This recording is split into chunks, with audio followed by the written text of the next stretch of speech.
আল্লাহর একজন বিখ্যাত ওলি ছিল শেখ ফরিদ রহমাতুল্লাহ আলাই। তিনি কুতুবউদ্দিন বখতিয়ার কাকি রহমাতুল্লাহ আলাইয়ের সোহবতে 14 বছর থাকছিল। কয় বছর? 14 বছর থাকার পরে কুতুবউদ্দিন বখতিয়ার কাকি রহমাতুল্লাহ আলাই তাকে খেলাফত দিয়েছিল। কুতুবউদ্দিন বখতিয়ার কাকি রহমাতুল্লাহ আলাই 14 বছর পরে তাকে বায়াত করেছিল।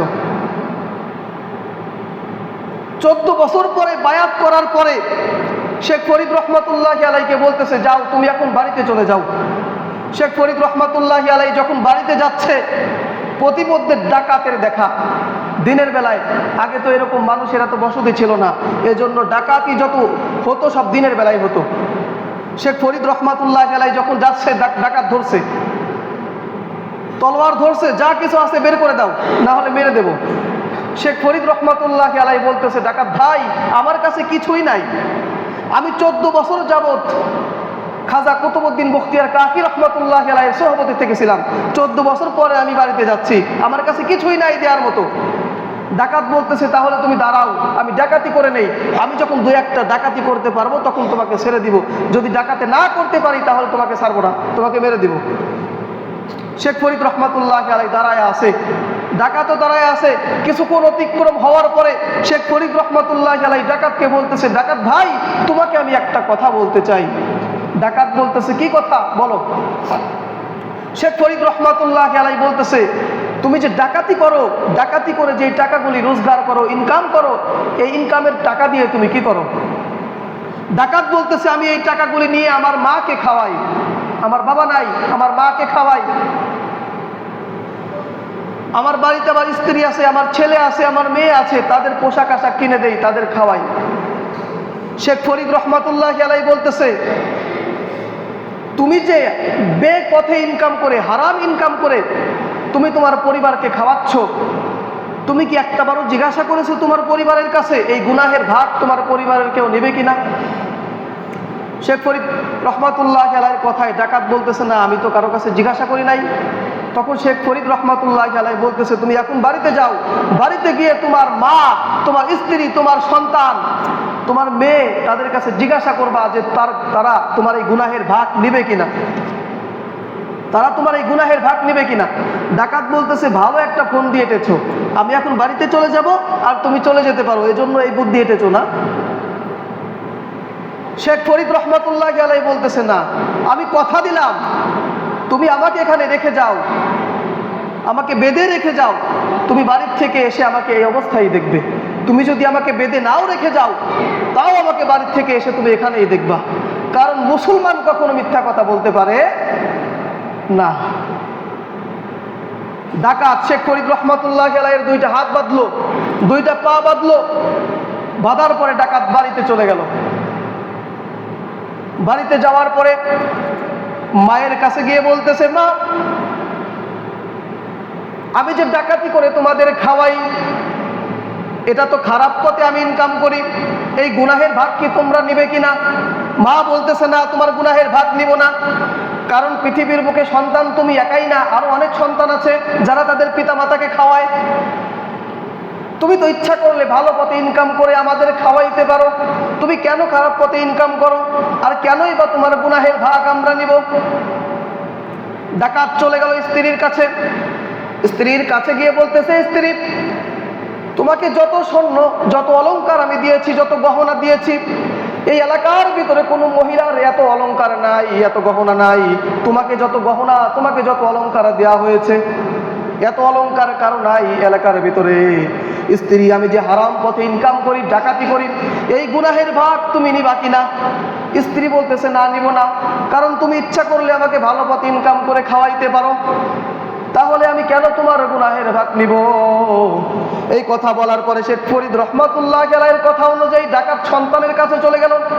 ছেলের কাছে গিয়ে বলতেছে, বাবা, তুমি আমার গুনাহের ভাগ নিবা কিনা? ছেলে বলতেছে, না, আপনার গুনাহের ভাগ আমি নিতে পারবো না, কারণ আমি যখন এলাকার ভিতরে বাড়াই, বের হই, এলাকার মানুষ আমাকে খোঁটা দেয়, অনেক কথা বলে যে ডাকাতের ছেলে আসতেছে, অনেক গালি দেয় যে ডাকাতের ছেলে আসতেছে। হয়তো আমার সামনাসামনি কেউ বলতে পারে না, ভয় পায় যে আমার বাবা তাদেরকে মেরে দিবে, এই ভয়ে হয়তো আমার সামনে কেউ কিছুই বলে না, কিন্তু গোপনে আমাকে অনেক গালিগালাজ করে। গোপনে আমাকে অনেক গালিগালাজ করে। দেখবেন যে নেতা যারা আছে তাদের সঙ্গে যারা থাকে তারা সবাই তার সামনে খুব প্রশংসা করে, কিন্তু গোপনে কিন্তু অনেক গালিগালাজ করে। কথা বলেন ঠিক কিনা? সন্তান বলতেছে আমাকে গালিগালাজ করে, তুমি তো ইচ্ছা করলে আমাকে ভালো পথে ইনকাম করে খাওয়াইতে পারো, তাহলে তোমার গুনাহের ভাগ আমি কেন নিতে যাব? মেয়ের কাছে কাছে মেয়ে বলতেছে না, আপনার গুনাহের ভাগ আমরা নিব না, আপনার গুনাহের ভাগ আমরা কেন নিব? আপনি কেন আমাদের খারাপ পথে ইনকাম করে খাওয়ান? এই কথা বলার পরে ডাকাত মনে মনে চিন্তা করতেছে, ইস, এতদিন ইনকাম করে কাদের খাওয়াইলাম, কাদের ইনকাম করে খাওয়ালাম। ডাকাত ফিরে আসছে, এসে দেখে শেখ ফরিদ রহমাতুল্লাহ আলাইহির দুইটা হাত খোলা, পায়ের বান্ধন খোলা। শেখ ফরিদ রহমাতুল্লাহ আলাইহিকে ডাকাত বলতেছে, তোমার হাতের বান্ধন খুলে দিল কে, পায়ের বান্ধন কে খুলে দিল? শেখ ফরিদ রহমাতুল্লাহ আলাইহি বলতেছে, পথ দিয়ে একটা যুবক যাচ্ছিল, আমি তাকে ডাকলাম, সে আমার হাতের বান্ধন পায়ের বান্ধন খুলে দিয়েছে। ডাকাত বলতেছে, তুমি যাও নাই কেন? তুমি তো জানো একটা ডাকাত ধরে তোমাকে বেঁধে রেখেছে, সে তো তোমাকে মেরেও দিতে পারে, তুমি যাও নাই কেন? শেখ ফরিদ রহমাতুল্লাহ আলাইহি বলতেছে, তুমি আমাকে হাতে বেঁধেছো ঠিক আছে, পায়ে বেঁধেছো এটাও ঠিক আছে, কিন্তু আমি মুখে যে তোমাকে বলেছি যে আমি এখান থেকে কোথাও যাব না, এটা হলো সব থেকে বড় বান্ধন। কথা বলেন ঠিক কিনা? মুসলমানদের এক জবান মুসলমান কখনো মিথ্যা কথা বলতে পারে না। কথা বলেন ঠিক কিনা? কারণ মিথ্যা কথা বলা হলো মুনাফিকের আলামত, মিথ্যা কথা বলা হলো কবিরা গুনাহ। কথা বলেন ঠিক কিনা?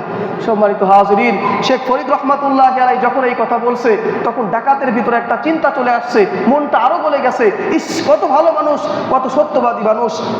ডাকাত বলতেছে, আপনি আমাকে কালেমা আবার নতুন করে পড়ায়া দেন এবং আপনি আমাকে বায়াত করে নেন। শেখ ফরিদ রহমাতুল্লাহ আলাইহি বলতেছে, না, তোমাকে বায়াত করা যাবে না। বলতেছে কেন? বলতেছে, তোমাকে বায়াত আমি করতে পারবো না, তবে একটা আমল আমি তোমাকে দিতে পারি। সেই আমলটা হলো, একটা মরা গাছ দেখা যাচ্ছে, ওই গাছের নিচে বসে তুমি জিকির করবা, যতদিন পর্যন্ত না ওই গাছের পাতা গজাবে ততদিন পর্যন্ত তুমি জিকির করতে থাকবা। আর এই নাও আমার ঠিকানা, আমি আমার ঠিকানা দিয়ে গেলাম, তুমি আমার বাড়িতে চলে যাবা যখন গাছের পাতা গজায়া যায়। ডাকাত গাছের নিচে বসে জিকির শুরু করছে। একদিন নয়, 2 দিন নয়, কিতাবের ভিতরে আসছে যে 12 বছর জিকির করছে। কয় বছর? 12 বছর ওখানে ইবাদত বন্দেগী করছে। এই ডাকাতের আরো একটা অপরাধ ছিল, সে 99টা খুন করছে। ওই গাছের নিচে বসে আছে, 12 বছর পার হয়ে গেছে, কিন্তু গাছের কোনো পাতা গজায় না। বসে আছে, বসে বসে জিকির করতেছে। ওই গ্রামের ভিতরে সুন্দরী একটা মহিলা মারা গেছে, একটা যুবতী মেয়ে মারা গেছে। ওই যুবতী মেয়ের পিছনে একটা যুবক লেগে থাকতো, খারাপ প্রস্তাব দিত, কিন্তু ওই মহিলা রাজি হতো না। কথা বুঝতেছেন? ওই মেয়েটা রাজি হতো না। ওই মেয়েকে রাতের বেলায় ওখানে দাফন করা হয়েছে। যখন ওই যুবক রাতের বেলায় ওই মহিলাকে নির্যাতন করার জন্য, অপহরণ করার জন্য রাতের বেলায় এসে কবর খুঁড়ে ওই মহিলাটাকে বের করছে। ওই যে গাছের নিচে বসে ডাকাত জিকির করছিল, ওই গাছের পাশেই হলো গোরস্থান, ওই গোরস্থানেই এই মহিলাটাকে কবর দেওয়া হয়েছে। ওই কবর থেকে উঠে যখন তার সঙ্গে খারাপ কাজ করতে যাবে, এইটা এই ডাকাতের নজরে পড়ছে। ডাকাত মনে মনে চিন্তা করতেছে, 12 বছর জিকির করেছে, এই গাছের পাতা গজায় নাই, জিকির করে আর কোনো লাভ নাই, এখন 99টা আমি খুন করেছি ইসলামের বিপক্ষে, আজকে খুন করবো আমি ইসলামের পক্ষ নিয়ে, ইসলামের পক্ষে খুন করব। ডাকাতের হাতে তলোয়ার ছিল, নিয়ে এক দৌড় দিছে, এক দৌড় দিয়ে গিয়ে ওই যুবকের কল্লা আলাদা করে ফেলছে, মেরে দিছে।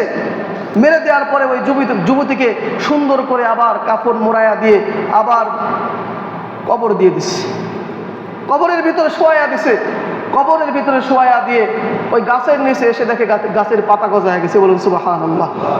তখন এই ডাকাত শেখ ফরিদ রহমাতুল্লাহ আলাইহির দরবারে গেছে। দরবারে যাওয়ার পরে শেখ ফরিদ রহমাতুল্লাহ আলাইহির কাছে গিয়ে বলতেছে, হুজুর এই ঘটনা।